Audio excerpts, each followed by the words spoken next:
So I do want to quickly talk about awards. So the section gives a number of awards, and you can find the listing of our several awards on our awards page. We have the D'Alembert Raven Award, as well as the award for outstanding scholarly work, and the John W. Cooley Lawyer as Problem Solver Award, and the Chairs Award, and also the new, just this past year, the Sander Award to honor Professor Frank Sander, and the Civility Award. Let me not forget them all as I scroll down the page. The deadline for nominations for most of these awards, the D'Alembert Raven Award, the Award for Outstanding Scholarly Work, and the Problem Solver Award, is September 30th. So if you have in mind any terrific people out there who you think are deserving, I recommend you click on the arrows on our awards page and submit a nomination. It's a relatively quick nomination form, and the awards committees will start looking at those soon after the September 30th deadline. All of these 3 awards are conferred on the award recipients at the spring conference that, of course, next April will be in New Orleans. And let me just, sorry. I'm hearing a question. No, just a quick question. Is there any nationality requirement for nominating someone for this award? Any of them? Good, you're getting I don't think so, Anish. I'd have to go back and look at the criteria specifically. So I will pull them up. I don't recall that being a limitation on any of those awards that I just listed. Okay. Let's see. Though, let me just, this might apply to your question, though I don't think so, is that the ABA just came out with new award guidelines, and it is essentially that every time we announce a nominations for an award, we need to have the ABA approve our criteria for that award. And when we determine the recipient of an award, we need to do a fair amount of due diligence to check out the background of that recipient to make sure we are giving an award to someone who has been fully vetted and is deserving. So just that's going to slow down our staff announcement process of award recipients this year. And Linda, if you're still here, you've looked at this more closely than I have. If you have anything additional to add. Not really. I mean, this is a new requirement that the ABA passed.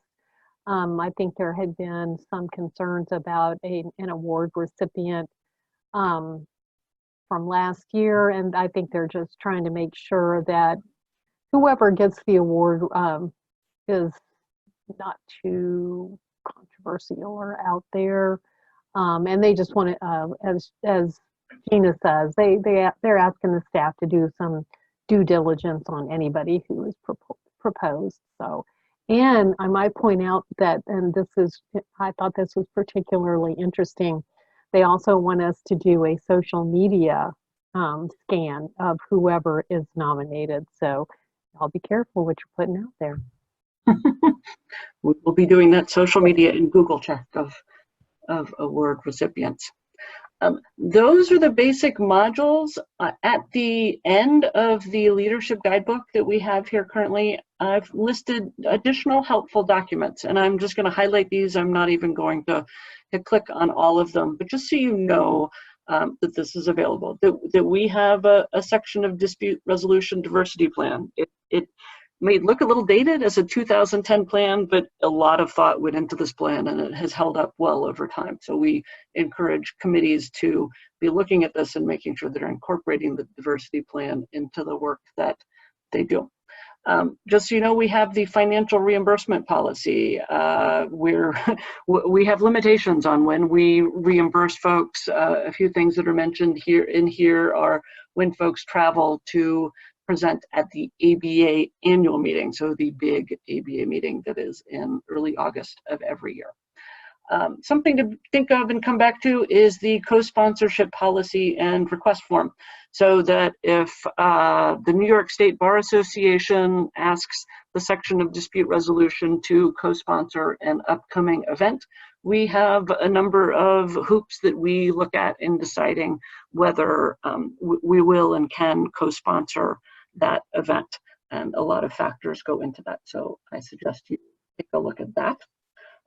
The leadership benefit policy here is a policy that committee chairs and council members can access our webinars, the ones that have a registration fee on them, at a discount of, oh, Linda, is it 50% for each webinar? So I'm hoping she's correcting me if I just threw out a wrong number. It's on here, and you need to contact Melissa Buckley to get that benefit. But it was basically, we really wanted to make sure that committee leaders have the ability to access our educational programs, and that the cost of the programs is not that much of an obstacle for folks to be able to get to it. We also have a link here to our internal planning calendar, and I'm looking to see, I am going to open this because it's a relatively ugly document, and I'm showing it to you because it's really our internal planning document. It's nothing that we want to make available to the outside world generally, but if you are trying to figure out whether your committee can do a big event at the beginning of next March, this is always something that you have access to and can come and glance at and see what else the section has going on at that time, as to whether that's going to be an initial barrier to getting a particular event going and in a particular time frame.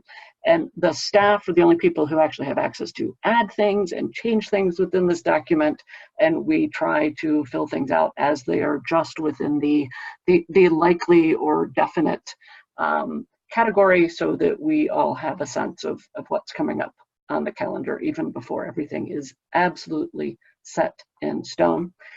And just the last thing here is the ABA business conduct standards. We as staff get to get trained on the business conduct standards at least once a year. And as members, you should also know of these, and they are applied. And it's basic stuff like no self-dealing, and that